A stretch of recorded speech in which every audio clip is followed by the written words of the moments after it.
Hello, and welcome to the Empowerography Podcast. This is a platform created for women's voices to be heard and a place to share their stories, journeys, and successes with the world for the purpose of helping other women who might be on similar journeys. We are empowering women one episode at a time. I'm your host, Brad Walsh, so kick back, grab one of your favorite beverages, and enjoy the stories.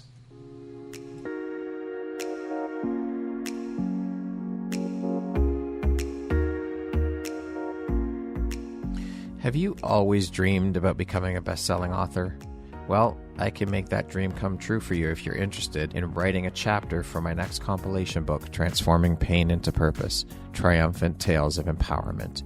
If you're interested in learning more about writing and contributing to this compilation book, I'll put my contact info in the show notes. Please feel free to send me a DM on Facebook, or you can reach out to me through Instagram to learn more about this incredible opportunity to become an international best-selling author. Hello there, Brad Walsh here, your host of the Empowerography Podcast. Today, my guest is Cheryl Ilov. She is an author, a speaker, a physical therapist, a dancer, and I love this, a martial artist. But when I say martial artist, I mean a ninja. That is such an incredible, I love that. Welcome, Cheryl. I'm so happy to have you here. We've had a lot of issues, we'll say, getting things sorted out, and finally being able to interview you feels amazing. I'm so happy to have you here. So thank you, Cheryl, for being here, and thank you for your patience. Oh, no, thank you for having me on the show. I really, really appreciate it. And yeah, we have had some technical issues, but, there's a lot to be said for patience, perseverance, and just, never giving up, right? Yes, absolutely. So as I mentioned, you are all of those things, but you're a ninja. I'm so excited to say that I cannot believe I'm interviewing a fucking ninja. This is so badass and cool. I love it. You wear a hell of a lot of hats, Cheryl, and albeit, of course, you don't wear them all at the same time. But how important is prioritization and organization to you, and how do you stay on top of things?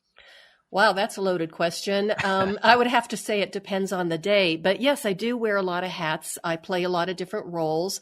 But the way I stay on top of things is to, like you said, just stay organized as best I can.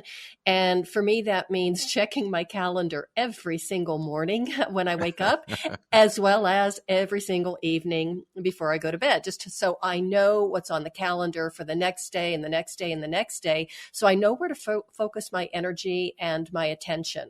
Right. So speaking of mornings, you mentioned mornings, so checking your calendar in the morning. So what does your morning routine consist of? Well, when I actually get up painfully early, I don't know why I do that. But I'm usually up by 5:30 or 5:45. Today I was lazy and slept until about 6. So the first thing I do is I stumble into the kitchen, have my coffee, say hello to my husband, play with my dogs for a few minutes, and then I check my calendar and I know, okay, this is where I've got to be, or this is what I've got to do. And on some mornings, it's like I hit just hit the ground running. And other mornings I have the opportunity to just relax and just sit in quiet for myself and pick up my knitting needles, do a little bit of knitting, maybe a little bit of writing before I head out the door. So what drives, motivates, and inspires you to keep going and keep pushing and excelling at all that you do, Cheryl? That is another really good question. And I'm not really sure what it is, but if I had to narrow it down, I would say it is my incomparable stubbornness. I inherited that from both parents, but both of them were incredibly stubborn. But I think I get that sense of persistence and never giving up actually from my father. So he was an amazing man who went through a lot of trials and tribulations in his life. And it's also sometimes I'll look at what is frustrating me or what's keeping me back as an opportunity. It's actually like a puzzle. Yeah. And trying to figure out the way around it so I can come to the end and succeed. I love it. So I want to dive right into the ninja stuff now. I'm so excited to talk about this stuff. First of all, let's start with how long have you been a ninja? Well, I started my training at the tender young age of 47, but At that point, I did not consider myself a ninja. And I thought even the guys that were calling themselves ninjas, including my sensei, I would always roll my eyes and say, oh my God, how old are we anyway? This is so stupid, calling yourself a ninja.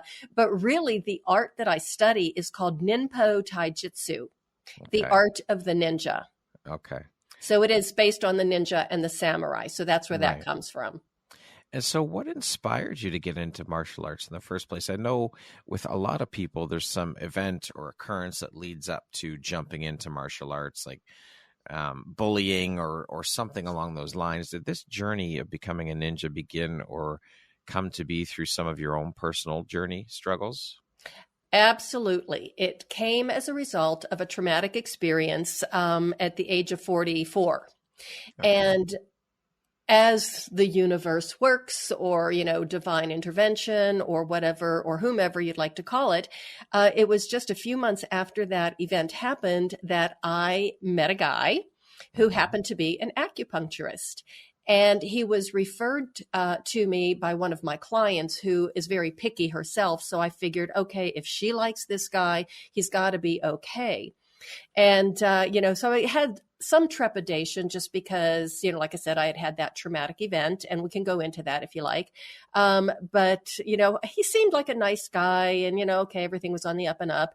So I'm lying on his table, and the first time he started putting needles in my legs, which, as you said, I'm a dancer, he got a very faraway look on his face.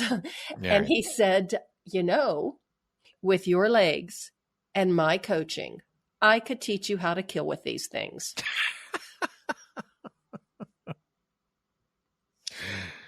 Most men, when they hear that, they're like, pickup line, pickup line. Exactly. I didn't take it that way. I thought, okay, this guy's out of his freaking mind. He's batshit crazy. I'm getting out of here. Where's my purse? But then I realized I was literally pinned to the table. He had a captive audience. Unless I wanted to grab my purse and try running out the door with needles sticking out all over me, I was kind of stuck there, if you'll pardon the pun.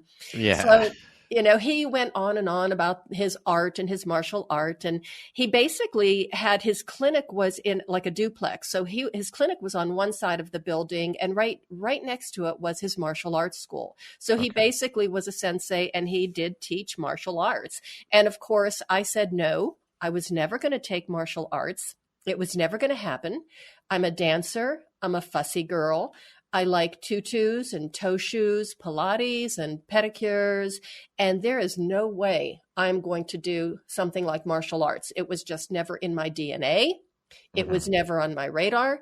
And so I just kept saying no. And he kept going. He kept persisting, though. Right. And isn't that amazing? I think I'm incomparably stubborn, but I finally met somebody who was more stubborn than I was. And basically what happened is about a year later after I had met him, I had stuffed the trauma deep down inside, because after it happened, when I tried to get help and I tried to report it, the response that I would get by everybody I approached was, no, that can't happen. You must be making it up. There must be some deep other trauma deep in your past. It was so bad, Brad, that, I finally, even the people who I'm the closest to me, my very best friend, didn't believe you? She did not believe me. And she kept saying, oh, Cheryl, that cannot happen. You're making it up and, blah, blah, blah. And I thought, oh my God, we had been best friends for years and years. Yeah. And then I was like, okay, so the next line of defense is go to my husband. And when I tried to tell him, he put his hands over his ears and he said, this is girl talk. You need to talk to Kathleen. It's girl stuff. Right. And it's like, okay, so then I tried again, got the same reaction. And of course, as I was going through this, It was really obvious there was something wrong with me. I had lost a tremendous amount of weight. Mm. I walked around looking like a deer in the headlights. And even my friends in ballet class noticed the weight loss, which a lot of times it's like, oh, look at you. You're getting skinny in ballet. That's really a big thing. Right. But it got to the point that all of the recovering anorexics would follow me around the studio trying to counsel me on my problem. Oh, God, it was so bad. And it's like, no, I told you I had a really, bad experience. And of course, they didn't want to hear it. Yeah. So finally, I just stuffed it deep down inside of me. I put a big ass smile on my face and went about my life pretending that everything was fine, but obviously it wasn't. And it was about a year later that it just came like spewing out of me, which trauma frequently does, as you know. Right. And I finally went to Mark, my acupuncturist. I hadn't been seeing him for a while because I hadn't really been doing anything. I thought nothing was worth it. I didn't even want, treatment for acupuncture, nothing. Right. So when I just thought, I really think that he would listen and I think that he would believe me. I just intuitively knew. So I did go back to him. I told him what happened. And, he said, well, I knew there was something, but I didn't know what it was. And so he started to tell me that, we'll treat it with acupuncture, Chinese herbs. And then he said the sweetest thing to me, Brad. He just looked and he said, it's no secret that you're one of my favorite people. And the fact that somebody did this to me or did this to you makes me want to go find him and hurt him. But it must have felt incredible for you to finally get some validation and finally be seen and heard. It was, I almost didn't know how to process it because it had been so long that I was, getting the patent slapping across the face that, it was like finally somebody listened. And then he said, I want to hurt him so bad that he never gets back up again. And that's when I almost started to cry because it's like, not only did someone listen to me, somebody wanted to protect my honor, in some way. So at that point, though, his campaign to get me on the mat went into high gear. I'm sure. But I kept saying no. Wow. Think about it. I didn't understand how hanging around in a smelly dojo with a bunch of sweaty men, kicking and punching and screaming was going to make me feel any better. But Mark kept saying, there is an incredible healing power in the martial arts, and I know this can help you. He was so convinced, and you can tell, some people would say to me, he must have seen that warrior spirit inside of you. He must have known that you would become a ninja. And I just laugh. I mean, the first time somebody said that to me, I laughed so hard I almost peed my pants. And I said, no, that's not the case. He just felt sorry for me. He had that connection and that empathy, and he knew, or he thought he knew, that he had a means for me to be able to heal. So he never gave up, bless his heart. But it wasn't a matter of him feeling sorry for you. He just wanted to help you. He did. He really, really wanted to help me. And so how have these experiences with what you went through and then getting connected with Mark and him helping you, how have these experiences helped shape the Cheryl you are today, both personally and professionally, do you think? Personally, I think it has really brought me back to who I really am. Mm-hmm. It has not only given me my power back, it gave me my voice back. It made me even snarkier than I've ever been. And in some ways, I can really feel that little 4-year-old girl that's still deep down inside of me coming out and living the life that she really wanted and not the one that she was expected to have. It gave me really strong boundaries and the ability to say no. I love it. Now, did your best friend finally end up believing you? No, I ended up breaking up with her. Wow. And it was a beautiful thing. And it's really interesting, Brad, because this is part of who I'm not anymore, of being a little bit of a doormat, because we had a wonderful relationship. We met when I was in my early 20s. She was just like 3 years older than me. And we met in a ballet class. Right.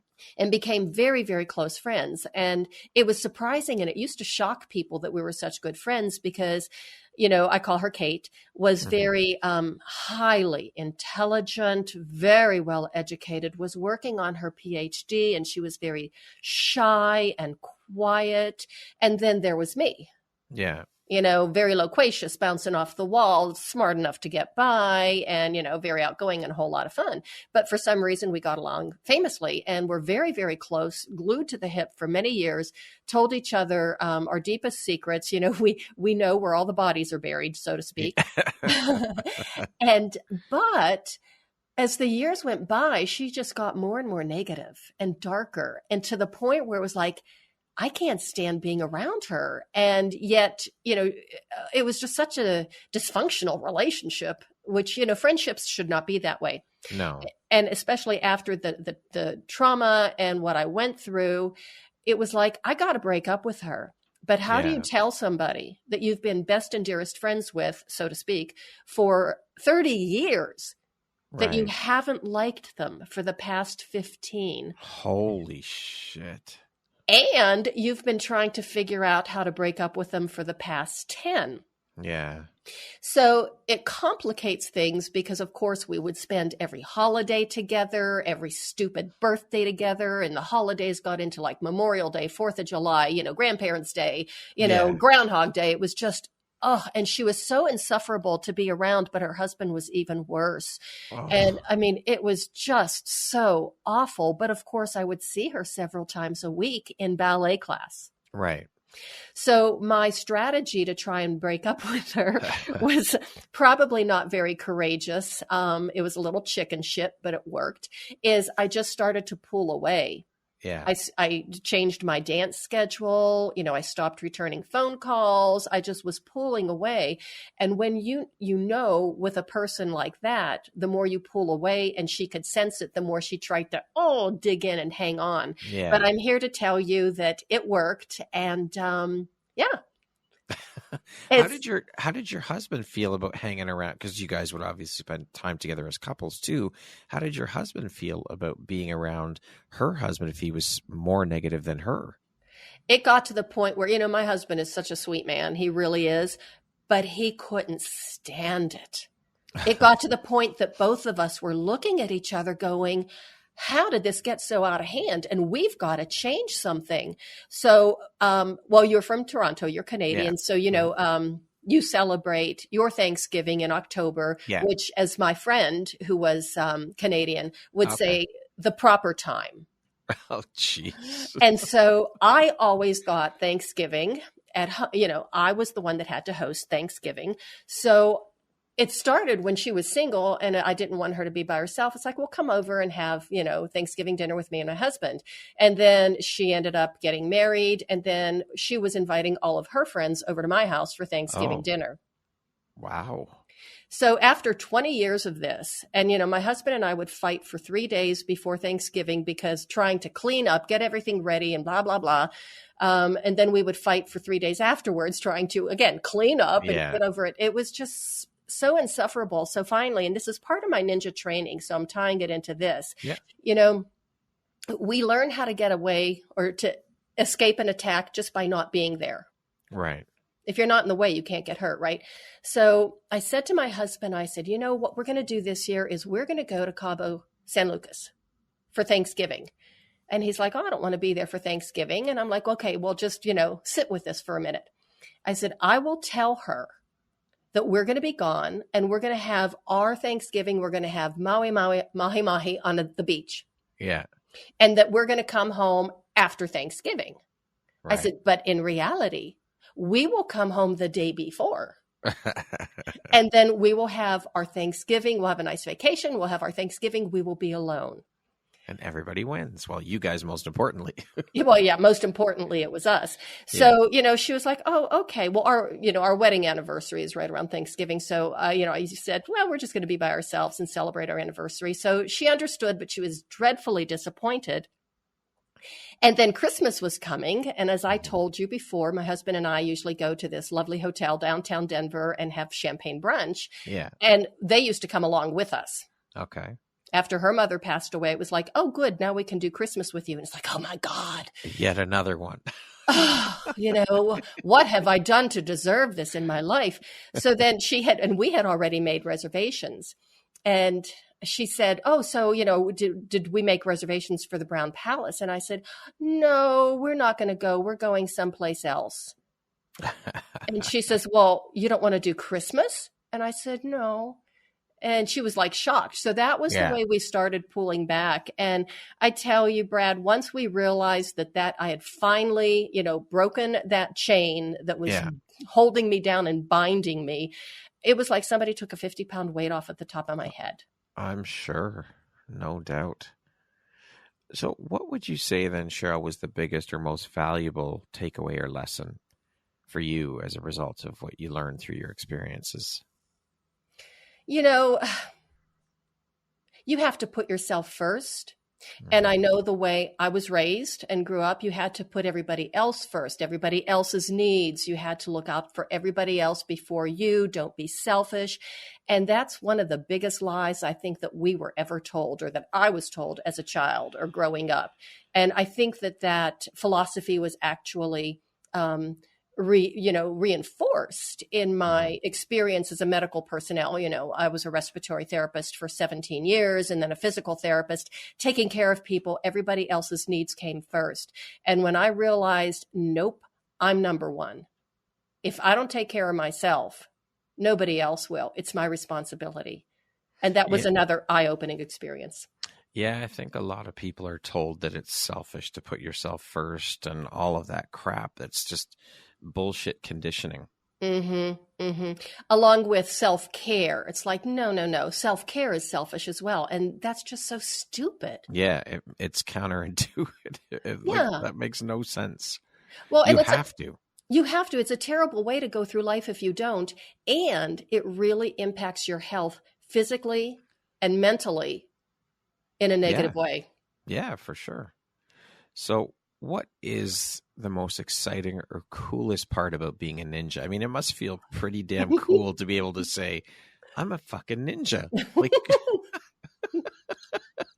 well, it usually isn't a conversation starter, and I wouldn't start out that way. And I was very hesitant about even admitting that I was studying martial arts to people who didn't know me, because Mark was very, he was like, he says, don't tell people that you do this, because there's always going to be some jackass who's going to want to challenge you and blah, blah, blah. Geez. Yeah. I mean, and he was very protective of me for probably the first several years that I was training, and until I started climbing up the ranks.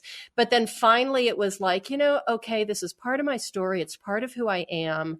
And I mean, it's a really fun story. The reason isn't fun, but it's a fun story. And I want to encourage other people and inspire other people to find that inner strength and that warrior within you, that I believe the warrior spirit is in each and every single one of us. I love it.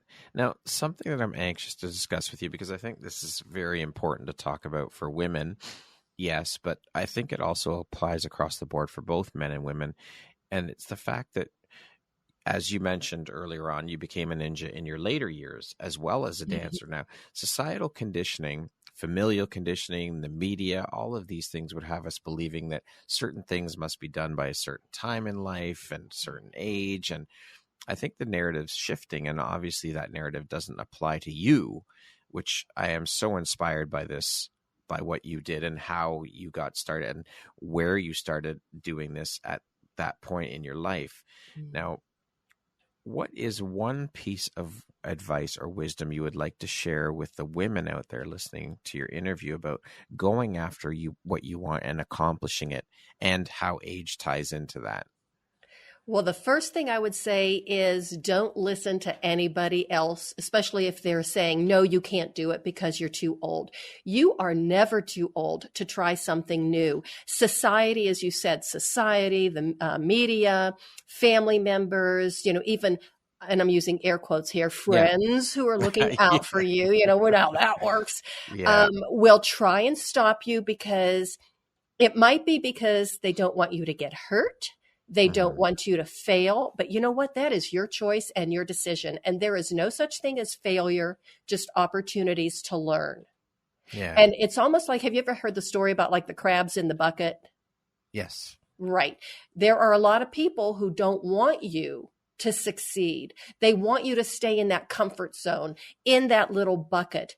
And if you get out of that bucket and you try something new or different, there's a certain amount of envy, jealousy, and it's more comforting to know that we're all in this little bucket together. We're all going to go through menopause, and we're all going to gain weight, and we're all going to get fat, and, we're all just going to sit around and just talk about the good old days or sit in the rocking chairs. It doesn't have to be that. You get to create whatever you want out of your life, and nobody has the right to try and stop you or to tell you that you can't do it. And if they do tell you you can't do it, you just prove them how wrong they really are. I love it.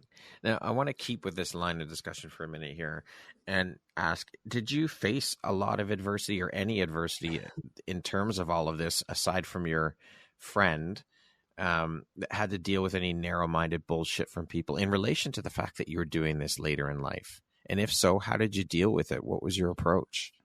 Well, most of the people who were invalidating my experience as, the trauma, those were the ones that were like, well, you can't do martial arts. You're too old to do martial arts. You're going to get hurt. Don't do martial arts, and it's not good for you, and blah, blah, blah. And I'm telling you, martial arts was the best thing I've ever done for myself. It is the healthiest thing that you can do. I think in the world. And for those of you who are listening, especially you women out there, and thinking, well, I don't want to go to a smelly dojo and have a bunch of sweaty men smack me around. And I fully understand that. I can appreciate that. But you might want to give it a try anyway and just find out how much fun it really is. If you don't want to do that, you can always try like a softer style, like Tai Chi, something like that. There are other styles that can fit, your needs. So don't give up because you don't want to hang out with sweaty men. But I'm sorry, hanging out with sweaty men is really a good time. Now, I want to celebrate this because I think it's pretty incredible. You were your teacher's first female black belt. That is one hell of an accomplishment and feather in your cap. You should be incredibly proud of that. And I'm curious because, of course, let's be honest, martial arts are pretty much a male-dominated area. So how was this accomplishment received by the men in the dojo? And overall, how did they treat you when you were there training? Well, let's go back to the very beginning then when I first said, okay, I will take a few classes because Mark basically wore me out. I mean, he kept badgering me to take classes and, I was like, I don't understand how this is going to help. And finally it was like, okay, I will take a few classes just to get a few self-defense techniques and to prove to you how much I'm going to hate it. And then I'll quit. Right. And then, of course, the rest is history. 10 years later, I did become his first female black belt. When I first walked into the dojo, I was shocked. Well, everything shocked me back in those days. But Mark had assured me I would not be the only woman in class. And that was another thing I was really terrified. I'm like, I'm going to be so far out of my comfort zone that, I just didn't want to be the only woman there. I was afraid I would get hurt. I was afraid I'm going to look like an idiot. And I did, but that was okay. Right. But when I got there were no women. Not number one. Mark said there'd be plenty of women there. And not only was I the only woman in class, I was the only woman within like a 3-mile radius. Oh, and it's like, oh my God, what am I going to do now? And then the class started with like all these rolls and break falls and acrobatics and people screaming. And I'm like, oh God, where's the door? I got to get out of here. I mean, I had just come from ballet class, I was like, I still had my hair in a bun, but the guys were so warm. They were so welcoming. And I'm so fortunate that is a dojo that really, they love women. They absolutely, There were, as the years went on, and even at the beginning, there was a little bit of machoism, but most of the time, the guys wanted to help me and show me things and, teach me. And so it was actually a very supportive environment. And I do give Mark the credit for that. And, that kind of atmosphere that he created in the dojo, very, very friendly. And it's playful too, which was really nice. So it's not real, martial. It's definitely an art and an art form. And it's very, very playful and a whole lot of fun. And as I was starting to, the guys really didn't take me very seriously at first, which I don't blame them because I didn't take myself very seriously either. Right. But as I started, learning things it took about 3 months, and one of the guys badgered me to test for my yellow belt because my goal was never to test. I was never, as you know, looking for a black belt. My God, Yeah. I didn't want a yellow belt. I didn't even want the white belt, but it came with the uniform. Right. So just to shut him up, he was like a dog with a bone. So this is, again, how stubborn I am. I finally was like, okay, just to shut you up, I'll test for my yellow belt. Yeah. And then 3 months later, he started badgering me to test for my 2nd degree yellow belt. And I'm like, God, why don't you just shut up and mind your own business? But I tested for my yellow with black stripe. And then 3 months later, I thought, you know what? I think I'm ready to test for my orange belt. Awesome. And it was my idea, nobody else's. Now, at that time, the guys are really starting to take me seriously. Yeah. And they would walk by me every now and again, and they would whisper, Kunichi. And I'm like, I don't know what that is. It sounds dirty. Are you coming on to me? What's going on here? Yeah. Yeah. And what they were calling me was Kunichi, which is the Japanese term for female warrior. Okay. And Q is the Japanese for 9, which 9 is the most powerful number. And each is 1. So it was 9 plus 1 because the female warrior was the most powerful and the most greatly feared in, Japanese legend and Japanese history. Right. Because they could infiltrate, because they were attractive, they were feminine, they were no threat because they were women. So they made the perfect spies, and they could get behind enemy lines and cause incredible havoc. So when they told me this, I'm going, well, that's nice to know, but that's not me. But from that moment on, they started training me at a higher level. Mark, my sensei, was expecting more of me at a higher level. And it wasn't until I was probably at the level of brown belt that one of the guys, another black belt that I loved and used to train with a lot, we were doing something, we were training just the two of us. And all of a sudden he stopped and he looked at me and he said, oh my God, you're the one. And I said, Wow. The one for what? And he said, you're the one, you're going to be Mark's first female black belt. We've been waiting for years. And I just looked at him and I said, no, that's not going to happen. That's not going to happen. And it took another 3 years and I became Mark's first female black belt. How incredible that must have felt for you that day when you received your black belt. I don't remember because it was my first entry level. It was really not black. It was the entry level. They lovingly referred to that as the Oreo belt, which it's a black belt with a white stripe in the center. Right. And it's a comprehensive test, meaning that they test you on everything that you've learned from the first moment you stepped into the dojo as a brand new white belt. Wow. The test was going to be 3.5 hours long, and I knew that. Mm-hmm. So, and of course I prepared like you would not believe. Yeah. And I was tested by 3 black belt instructors. Mm-hmm. And of course I passed. Yeah. And I was so exhausted. Oh, and another minor detail. By that time, there was another woman in the dojo. Okay. Actually, we had met when she was a white belt, and she was very, very, she was the perfect martial artist. She was small. She was tough. She was hardcore. She had been studying karate since she was 7 years old. All she ever wanted her entire life was to be a martial artist and have her own dojo and run her own martial arts school. And, there I was. All I ever wanted to do was to be a princess and to someday have my own ballet studio and maybe with a yarn shop, attached to it. But it's like, so we obviously did not get along. We only had to take one class together and it wasn't pretty. And it was right after that she left the dojo because she went to college. 4 years later, she comes back and she's like, oh my God, you're still here and you're a blue belt. So eventually we became great friends and wonderful training partners. So we would help each other. And she was always just a few belt levels below me, but she was a great training partner and a great what we call uke, which means she would be my attacker for the test. Okay. 3 hours and 10 minutes into the test, I broke her foot. Oh.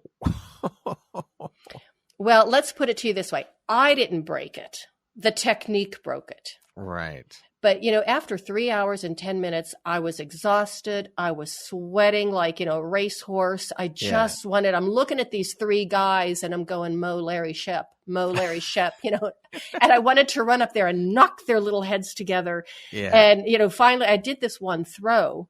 And one of the guys said, okay, Cheryl, now I want you to, do this and put your shoulder here and blah, blah. So they gave me a correction. I'm like, fine, okay.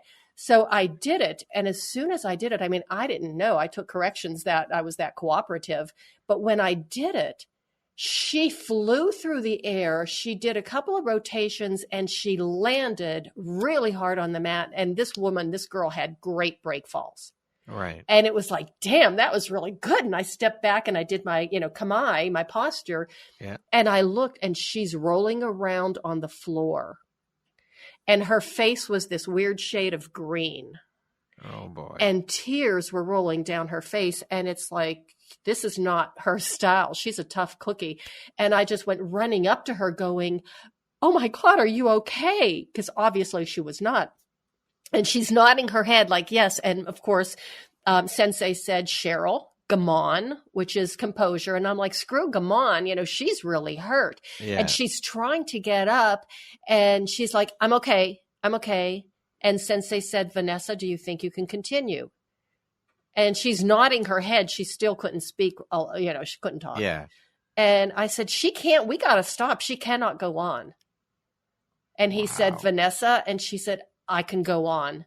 So she went for another 20 minutes. Holy crow. And she called me the next morning and said, my toe is broken. And basically it really wasn't, her toe. Technically it was her foot, but I didn't think it was my point to, to point that out to her. But so she had broken her foot and she kept going for another 20 minutes. And I said to Sensei, I says, why don't you give her a black belt too? Because she earns it. She deserves it after going through all of that. So the buzz of getting my first black belt was dampened just a little bit by that. Just a wee bit. Just a wee bit. But, the next class was coming in because we had been there so long. So the kids' class were coming in with all of the parents and they saw me standing there with that belt. So got a lot of accolades, got a lot of attention. And it was very, very nice. I have to admit, I was in shock for probably a couple of weeks. And even now when I tie that black belt on, because I went through 2 more black belt tests after that, I still go, oh my God, I can't believe I did this. Well, kudos to you for sticking it out and for doing it. I think it's incredible. Thank you. Thank you. Well, I like to think that I'm the canary in the coal mine. I'll put myself out there. If I survive, anybody can. I love it. Thank you for sharing that. Cheryl, what has been the greatest lesson or most valuable takeaway for you through your martial arts training that you now apply to your everyday life that you didn't have before starting your martial arts journey? There's always a way. So I want the listeners to write this down. There is always a way. You might not see it at first, but it's there. So just don't give up no matter what it is that you're going through, no matter what problem you're facing, what challenge, even something very simple like how am I going to throw this person over my shoulder without hurting them or me? No matter what it is that you're facing, there is always a way around it, through it. There's always a solution. So just never give up and realize that there's always a way. I love it. Now, as mentioned, you are a dancer. And once again, this is something that you decided to pursue a little bit later in life. What was the inspiration behind entering into the world of dancing? And can you speak a little bit about that journey? Sure. Again, I did not go willingly. I see a theme here, Cheryl. Don't you? Isn't that amazing? I get dragged into everything saying no, no, no. And then, hey, it works out okay. So and you crush it. I do crush it. So basically when I was in college, and of course, you got the freshman 15 packing on and all that kind of stuff. And I think it was probably my sophomore year that one of my cousins who was on campus with me started taking ballet classes. It was a small little town in central Pennsylvania. Actually, it was the town that Jimmy Stewart, the actor, is from. Yes. Yeah, Indiana, PA. Okay. So she started taking ballet class and she kept saying, you need to come and take ballet with me. And I thought, oh God, I think ballet as an adult sounds like something that is really horrible. And, I have no desire to do that. Well, one day she shows up, she kept, come on. One Saturday morning, she shows up at my dorm with an extra leotard and some ballet slippers and said, you're coming with me. And it's like, okay. So I did. And I absolutely loved it. I fell in love with it. So, like once or twice a week, I would walk across campus into the little town, take ballet class, walk back. And not only was I loving the fact that I was, the music was beautiful. I was learning ballet, which I had taken ballet as a 4-year-old, but that really doesn't count. Right. And I was with people who were sharing the same passion I was, experiencing, and I was getting back into some sort of shape. So after that, 2 years after my second year in college, my third year, we actually had to go down to Pittsburgh to a teaching hospital for the rest of my respiratory therapy training. And I found a ballet studio there. And so basically I was 19 or 20 Wow. when I started dancing. And that is incredibly old. Most girls stop dancing like about 19 or 20. And that's when I started. But I found a whole community of other adults. And I still, as a matter of fact, I'm going to a ballet class this Saturday. So I still do dance, not as much as I did before, just because I'm so busy with my martial arts and another dance form that I'm practicing. Right. But, it's been a huge part of my life. I've danced. I've done ballet for over 40 years, more than half my life. Wow. And they stop typically at 19 or 20? Oh, yeah. By that time, they've had enough of it. If you're not a professional, and it's really hard to become a professional. At that point, you have sacrificed so much into trying to become a professional that you want to go out and get drunk with your friends. You want to eat pizza every now and again. Yeah. It's those type of things you want to experience being, a teenager or, a young adult. And a lot of times women who quit sometimes will then come back to it later in life. Right. Now, I've heard, though, that the world of ballet, I mean, I'm sure it's probably changed a little bit now, but before there was a lot of eating disorders and things like that the girls who were in ballet went through, and you've got to keep this specific weight and figure and all of these things. Is that as rampant as it was, let's say, in the 70s or 80s, or even when has it changed from when you first started to how it is now? Definitely has changed, but there still is an issue. But I think that now, we're more focused on healthy bodies rather than, but if you really want to become a professional, you really do have a certain size and a certain shape and a certain, look that you have to fit into a ballet company, depending on the company. In modern dance, it's a little bit more, I don't want to say lenient, but it's a little bit more, let's say, realistic. Right. But you don't want to be a certain size putting on point shoes. I mean, that's a lot of weight then into your feet and into your body. So, there's that aspect of it as well. But when I first started dancing and, moved to Denver and started to take classes in studios that did have a lot of professional dancers there, or maybe had a, little company in it, you could see, I mean, I watched several young girls, teenagers just disappear literally and Wow. figuratively, Yeah. until they, pulled out of ballet class and into programs, and we never saw them again. It's not healthy. I No, mean, no. wow. Well, at least there has been a bit of a shift, which is good. Yeah, there really has been. And there's a lot more focus on, healthy eating and feeding your body and nutrition. Of course, there are still one or two of those girls that'll slip through the cracks thinking that, Yeah. if I can get this skinny, then people will look at me and I'll get my teacher's attention. And it does kind of like a lot of times if you do lose weight, you get so much positive attention and, oh, look at you, you've Jeez. lost weight, and even, when I just started shriveling away after I was traumatized, at first it was like, oh, wow, you look really good. You look really good. And then it was like, oh, you must be sick. And like I said, all of the recovering anorexics were following me all over the place. And it was just crazy. Wow. Now, you are a physical therapist, and I know through previous conversation with you that that's where you started out your career is in physical therapy. Are you still doing that work, and what inspired you to get started in that world? And I believe you took a break from it for a while. Can you talk a little bit about that? Well, certainly. Actually, physical therapy was my second career. Oh, okay. My first career was as a respiratory therapist. Right. So I did that for 17 years.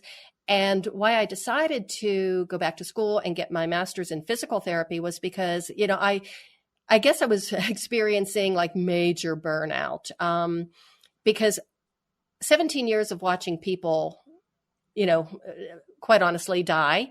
Yeah. I was a critical care specialist, and, you're constantly on, 1 minute, everything's nice and calm. The next minute, all hell's breaking loose. You've got patients coring and, going bad.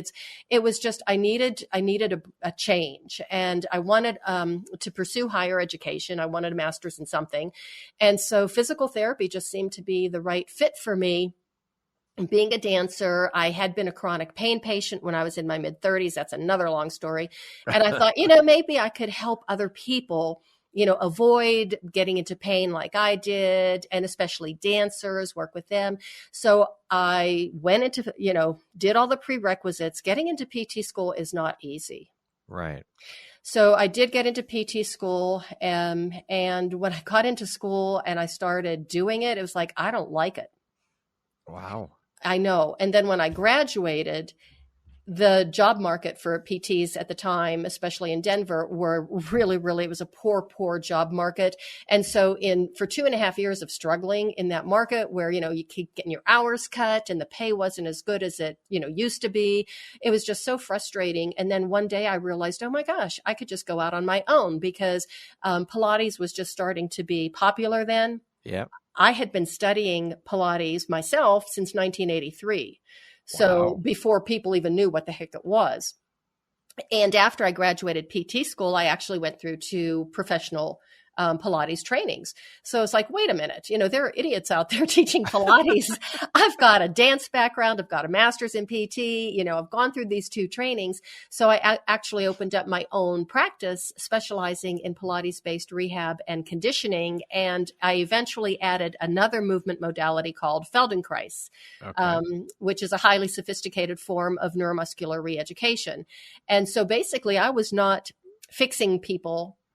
I was teaching my clients how to fix themselves. So I was empowering them to be Right. able to find their own path to, health and healing through some of the techniques that I learned along the way. Okay. Now, do you still practice physical therapy? Like, are you still practicing? Well, I closed my physical office in May of 2017, and then Okay. I relaunched it online about a year ago. And Okay. so I do work with clients online, one-on-one.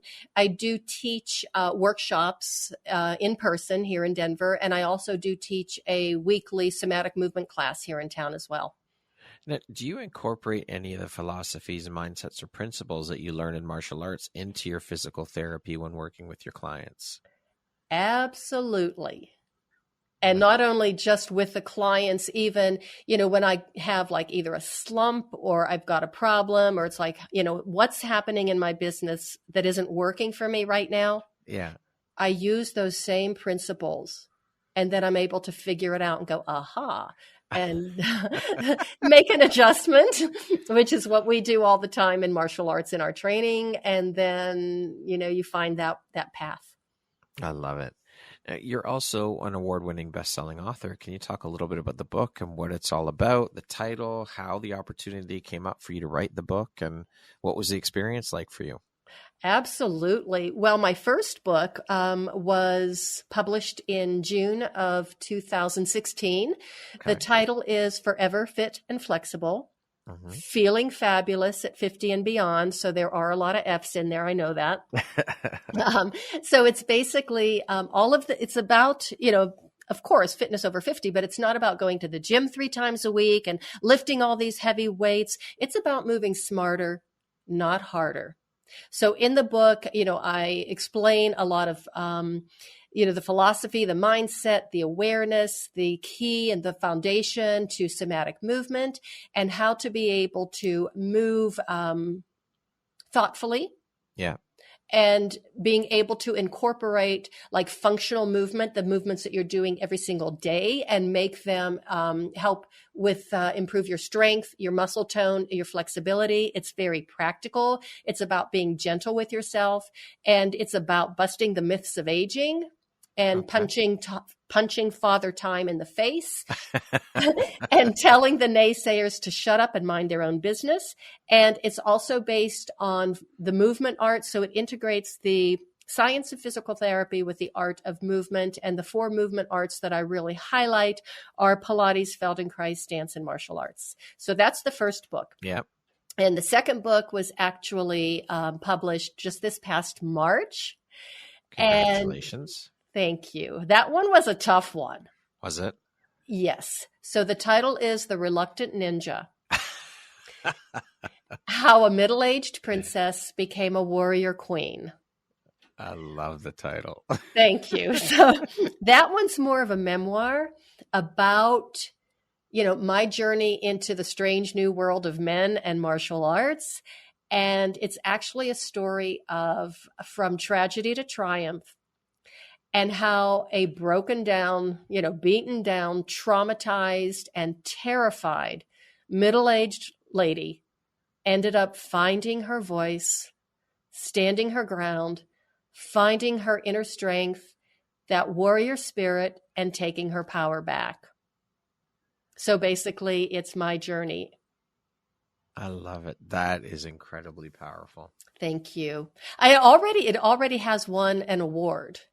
Congratulations. That's amazing. Thank you. I was really thrilled. I'm sure you were. That's phenomenal. I love it. Thanks. How has it been received from your friends and all of that? Oh, geez. You know what, Brad? It's thank you for mentioning that, because I didn't want anybody who knew me to read it. Oh, I was fine with strangers or people who didn't know me, but you could imagine when I walked into the dojo one day and there was Sensei sitting there with a copy of my book.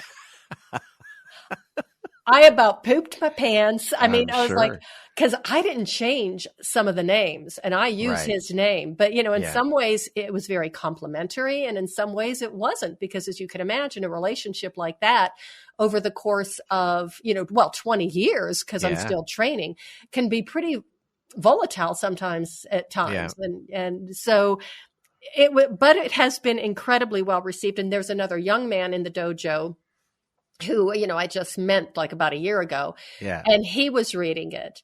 And I said, "Oh God, do you think less of me now?" And he said, "No, I think more of you."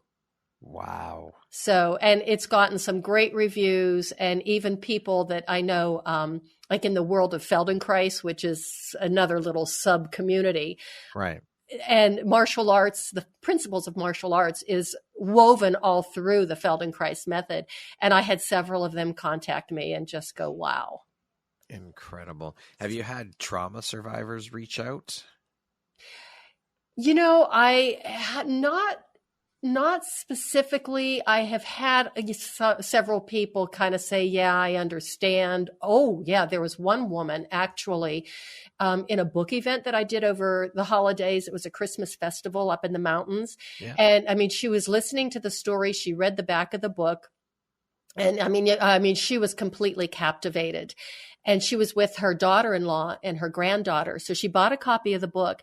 And after the daughter-in-law and the granddaughter moved away, she came up very close to me. Yeah. And she said, this just breaks my heart. She said, when I was 14, so now this woman is my age, mid-60s, maybe she's 70. She says, when I was 14, my father died. And I said, oh my God, I'm so sorry. And she said, and the next door neighbor 9 months later molested me. Oh, Jesus. And it's like, I don't know what the correlation was, maybe because there wasn't a father, there wasn't a protector in the house, to protect this young girl. And I looked at her and I said, I'm so, so sorry. And she said, and he was my bus driver. Oh, jeez. So she said twice a day I had to look at him. And I mean, there are so many stories like that out there. Yeah. And so many women and men, because guess what? Boys get molested too, and even grown men do. Yep. There are so many stories out there, and it really breaks my heart because a lot of people are living with the shame. And I think that putting my story out there, it helped me get rid of some of the shame that I still have from it. Yeah. And just so the audience knows, spoiler alert, if you do get the book, you'll hear more about this in the book. But my trauma was actually in a medical office. Oh, geez. So it can happen anywhere. And I was 44 years old, pretty savvy young woman, 44, pretty savvy, obviously a medical professional. And if it could happen to me, it could happen to anybody and everybody. And I know that it does. Yeah. So I just think that it's really important that we do share those stories to help let survivors know that, number one, they're not alone, and to help empower other people how to avoid becoming a victim or a target. Yeah. Talking about it helps for sure. It's how things start to change is by talking about them and getting the word out there about it. Mm-hmm. Mm-hmm. Cheryl, what do you think your unique skill set or superpower is that's helped you become successful? Well, I've already mentioned it a few times, and I would have to say it's my incomparable stubbornness. Speaking of success, how do you define that word? What does the word success mean to you? Waking up every single morning and looking forward to the day. Beautiful. What would you say is one of the most important things you've learned in your life? And what was your life like before you learned it? And what was your life like after you learned it? This is going to sound really crazy. The power of no. I learned how to say no when I was 50 years old. And it was a beautiful moment. And I remember exactly where I was, exactly how it happened, exactly what I was wearing. And it was like, holy shit. And that's when it began to change. Because prior to that, I'm sure I did not have very good boundaries, and people could run over me because I was always ready to help somebody. Yeah. It's a huge 2-letter word. I love it. It's massive, and there is such power in that. What I find funny too is that when people say no, I find it's like they have to justify why they're saying no.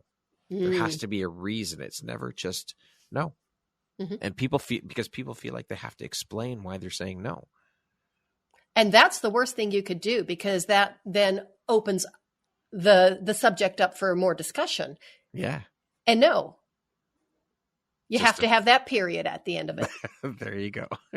You could also say, no, thank you. Yeah. But that's it. Yeah. Cheryl, what do you feel most grateful for in your life?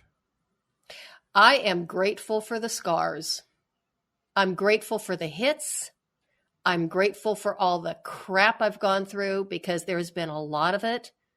But look at me now. And look at you now. You're a badass ninja.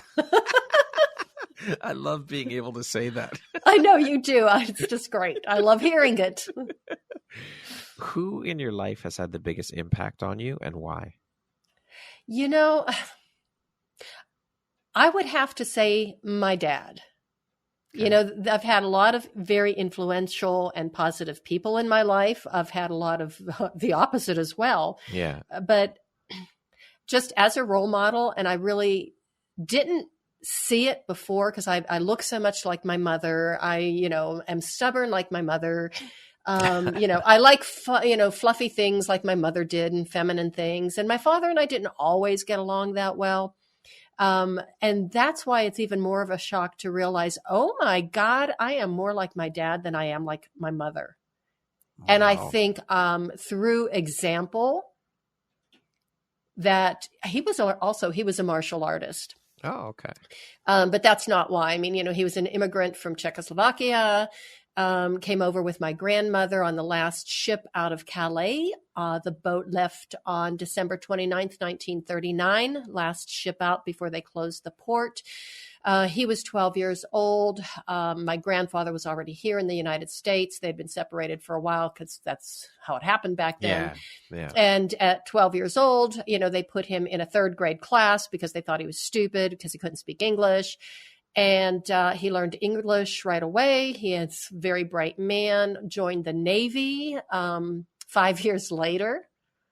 Came back, married my mother, built her a beautiful stone house, was an amazing man. He did a lot of, if I had 5 daughters, put us all through college. Holy shit. Yeah, to this day, we're still surprised that he lived as long as he did. Being in a house with 6 women. Can you imagine? Mm-hmm. I'm in a house with 3. So, yeah, I have some idea. Okay. Well, you know what what my father would call you? Mm-hmm. An amateur because you only had 3. But I'm going to leave you with a great gift. Okay. Something that my father used to say. And, we would always roll our eyes because he would say it to everybody. So if you really want to embarrass the women in your life that you live with, what my father would always say when people find out, wow, 5 daughters, what's it like to live with 6 women in the house? And he would say, the toilet seat is never cold.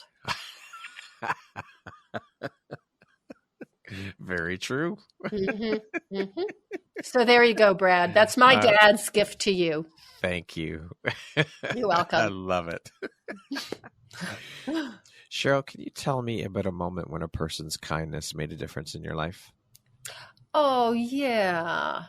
That goes back to when I was so terribly traumatized. And, the world was just treating me like its personal toilet. Yeah. And I had gone to a new hairdresser. And I think it was probably maybe the second time I had seen him. So I really didn't know this guy that well. And 20 some years later, I still go to him. Really huge man and very, snarky and snotty and, my kind of guy. Yeah. And, toward at the end of the appointment, I think I had the color in the hair and it was setting, and he came up to me and he pulled up a chair and he says, okay, I need to talk to you about some of your products. We need to try some new things. We need to, blah, blah, blah, blah. Yeah. And I said, okay. And he looked at me and he said, I don't know what you're going through right now, but it's okay. It'll be all right. You're going to get better. And I just looked at him and I said, oh my God, how did you know? Because, I pride myself on being a very good little actress. And he said, honey, I've been doing this for 10 years. I know everything. And he said, and I could see it in your hair. So apparently all the stress was coming out in my hair. All right. And I'm thinking, and then he gave me like a shoulder massage and a scalp massage. And it was like, somebody was nice to me. Again, that moment of being seen and heard. Yeah. And it was just, I was so shocked. I cried the whole way home. Wow. I know. That's And a then powerful moment. it was a very powerful moment. And then I realized, wait a minute, if he can see the damage that it's doing to my hair externally, what's happening inside of my body and the stress that it's taking, the toll that it's taking on my body. So I ended up finding a naturopath and went to a naturopath to help build myself back up again. What a pivotal moment. Yeah. And I mention him in the book. Yeah. And I tell that story in the book, and I use his real name. His name is Eric. And when I told him after the book, went out, and I mean, I had a few really bad weeks after the book was published because I thought, oh my God, everybody knows my story. They have access to my story. I feel like I had just ripped off all my clothes. Yeah. And was walking down downtown Denver naked because that's what it felt like. It's like, oh my God, I can't believe I did that. But eventually, I got over it. But I was telling him, I says, as a matter of fact, I mentioned you in the book. And he goes, you did? And I says, yeah. I says, it was something you did for me. You were very nice to me. He goes, I was. So he was just shocked that he was nice. And I said, yes, Eric, but I don't think he's ever read it. So he doesn't know the story. Mm-hmm. I love that story. That's beautiful. Thank you. Cheryl, what does the word empowerment mean to you? It means knowing yourself better than you ever did before and taking action with your best interests in mind. And that just came off the top of my head because I never really thought about it before. Well, that's a great definition. I love it. Mm. Okay, we're going to jump into a little rapid fire section here. So the next grouping of questions just be 2, 3, 4-word answer type thing, okay? Okie dokie. If you came with a warning label, what would yours say? Slow down and proceed with caution. If you could teach the world one thing, what would it be? The power of no. How would you describe yourself in one word? I don't know if I can say it. Yes, you can. Bitch. All right. You weren't expecting that. No, not at all. What is one thing you want but cannot buy with money? Love. What is your biggest fear? Becoming complacent. If you could be remembered for one thing, what would it be? My humor. And that concludes our rapid fire section. Now back to our regularly scheduled program. What is something surprising you've learned about yourself in the last year? How strong and smart I really am. That's a powerful realization. Mm. Because we always undervalue ourselves. We do. I know. And we need to stop doing that. We do. What is one lesson that your career has taught you that you think everyone should learn at some point in their life? The art of compassion. What would you say is the most important lesson you've learned in business? Persistence. In the last 2 years, what new belief, behavior, or habit has most improved your life? Flexibility. Not flexibility in body, flexibility in times of difficulty. For example, the pandemic and Yeah. Okay. Having your life interrupted. Yeah. Being able to shift gears on a dime. Yeah. The power to pivot. Yeah. What do you see as your greatest accomplishment?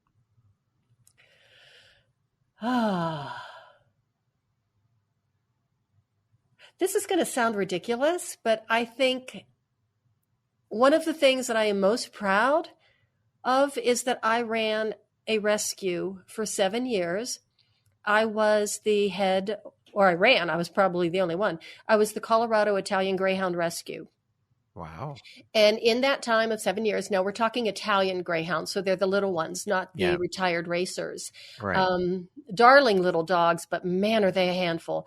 And in that 7-year time, I rescued at least 100 dogs and placed them into happy homes. 100. Holy shit. Mm-hmm. As time went on, I did have a few people helping, like with foster and stuff. But yeah, over that time period, my husband and I rescued at least 100 dogs. That's an incredibly selfless accomplishment. There's a special place in heaven for us, and I do hope it's with the dogs. Dogs are truly, truly incredible animals. Oh, I love them so much. Me too. If you had the opportunity to sit down and have a 1-hour conversation with one woman, any woman in the world, who would it be and why? Dead or alive? Do they have to be alive? No. Oh, okay. Well, my grandmother. Okay. Yep. Okay. Actually, I'd like to be able to have long conversations with both of them. I mean, I knew them both very well. Right. And neither one of them were very good at English. I mean, they spoke it, but heavy Slavic accents, because, of course, my grandmother was from Czechoslovakia and the other one was from Yugoslavia. But there are things about them that I do know, but what I really would love is the opportunity to say, well, how did you respond to that? How did you feel about that? Because I am working on a family history book. So awesome. Mm-hmm. If you could go back and give your younger self one piece of advice, what would that piece of advice be? Don't worry. It'll work out. And lastly, if you were to deliver your last 30-second speech to the world, your corner of the world, your tribe, your people, what would that last 30 seconds sound like? What words of wisdom would you impart?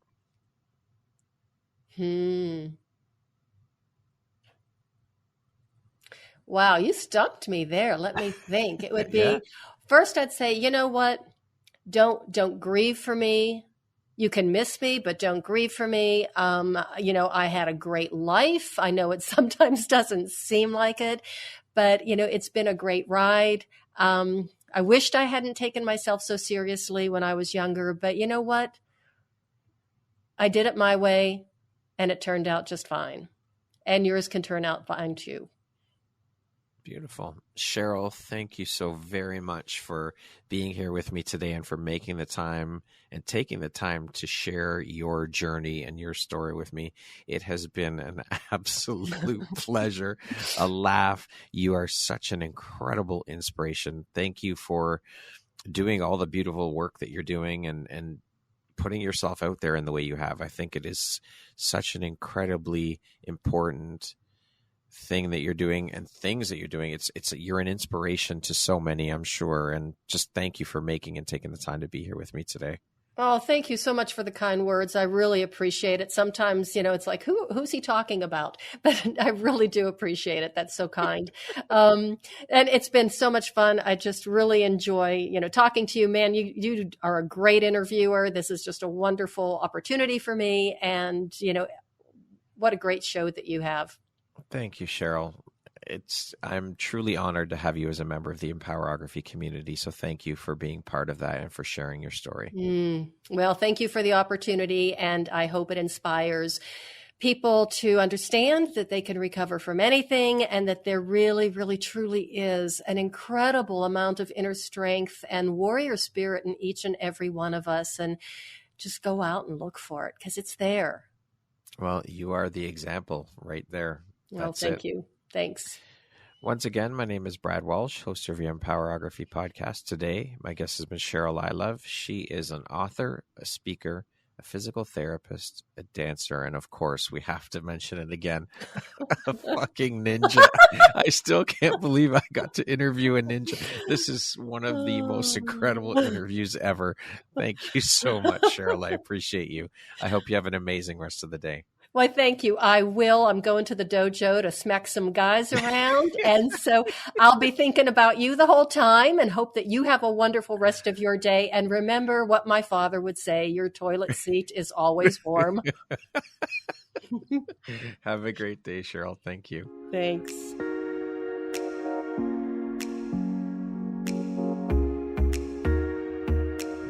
Thank you very much for listening to this podcast. If you haven't yet, please be sure to subscribe, rate, review, and share with all your friends. You can find me at viseuphoria.ca and follow me on Instagram at Empowerography Podcast and on Facebook at Empowerography. Please join me next time for another inspirational story from yet another amazing woman.